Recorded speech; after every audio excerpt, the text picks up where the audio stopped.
again.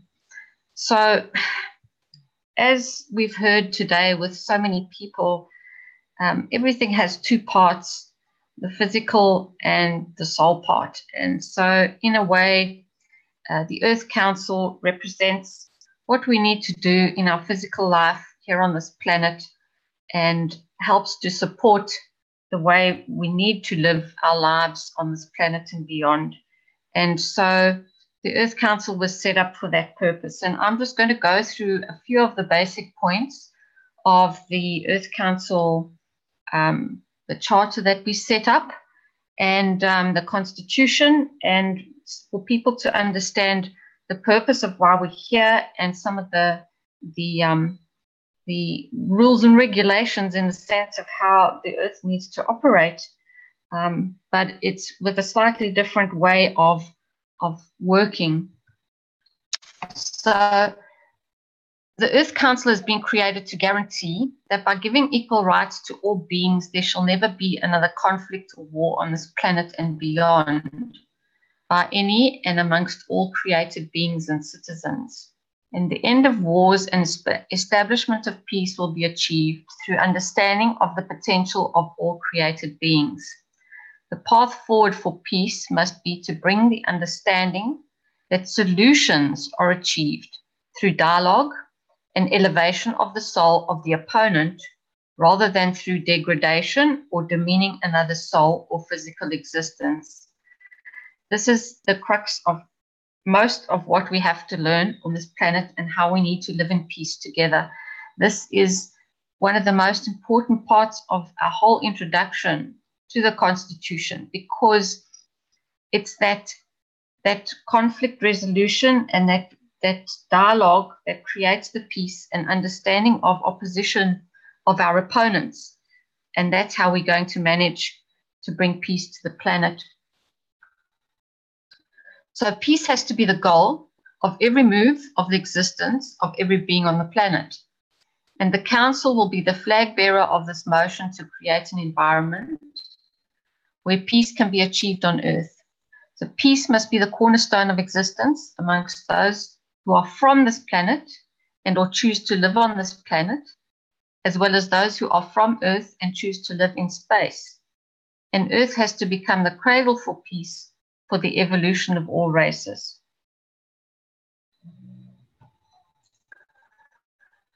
And also, by the same token, we acknowledge all other beings on this planet need to be supported, nurtured, and allowed to thrive in peace, including animals, plants, ecosystems, and other unseen beings, as well as Mother Earth herself.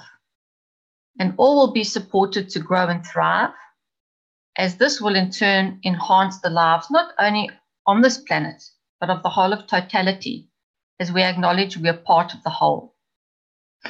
So we found those around us, obviously being part of the totality of the Creator. When you elevate the energy around you, you bring all the energies of everything up. So in a way, the lowest common denominator becomes higher. So we all elevate together. So mutual cooperation, collaboration, sharing and contribution to the well-being of all should be the core undertaking of the Earth Council. And this is what we are there for. So our aim is to support the planet as a whole and every being that lives here. We will serve to create an environment of nurturing and harmony in which all beings may grow and thrive in their own unique way. And this is so important because we are all unique and we are all beautiful, but we are all equal. And so we all need the nurturing and the harmony.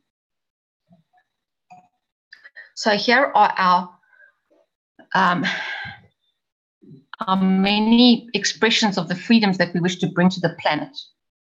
And so the Earth Council will serve and support to provide all beings with the following. And here we're not talking about rights in a way, because rights means legal entities and all sorts of things. We're here to express our freedoms with responsibility. And this is what enlightened beings will strive for. Freedom of expression, freedom of movement, freedom from hunger, freedom from lack of resources, freedom to explore the path to understanding our own soul, and the freedom to learn. The freedom to contribute to society according to our talents and what we find fulfilling. And the freedom to contribute according to, freedom to choose through our soul how and when we wish to manifest in the physicality or not, and freedom from being the property of another. So also freedom from all suppression of new and innovative technology, and that's where the KF comes in, and information for peaceful applications, our freedom to share, our freedom of thinking, our freedom to love and give, our freedom of choice, freedom of language, and freedom from a monetary system. Also freedom from punishment, no captivity or execution. This is something that many people don't quite understand, need to debate. But if you understand that if we elevate people to a level where they see their misdeeds and don't wish to do it again, it is not necessary to punish people. And freedom from conflict and war, and the freedom from fear of others denying us these freedoms, which I suppose is the cornerstone of most of the rest of the above. So how do we achieve this as the Earth Council? It's basically support.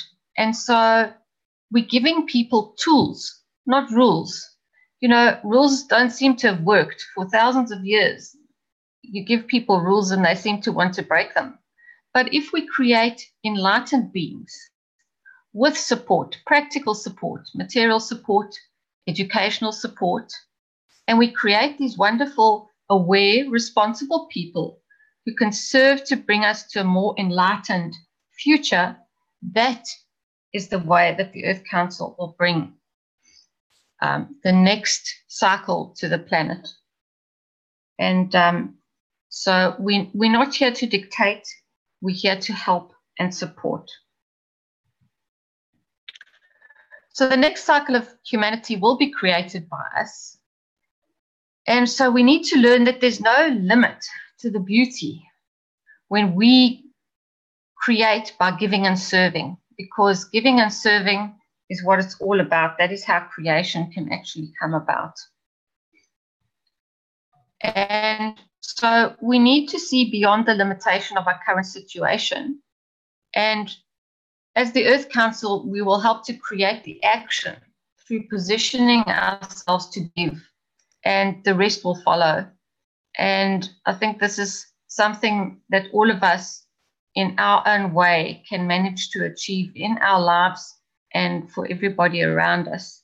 And so the Earth Council is that practical arm, hopefully, that will help to bring on the planet a peaceful and prosperous and abundant place where we all love to live and live to love.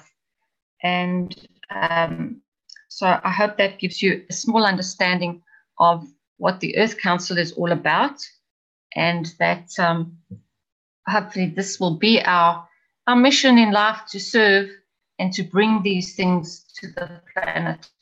And yes, thanks, Mr. Keshe. I'll hand it back to you.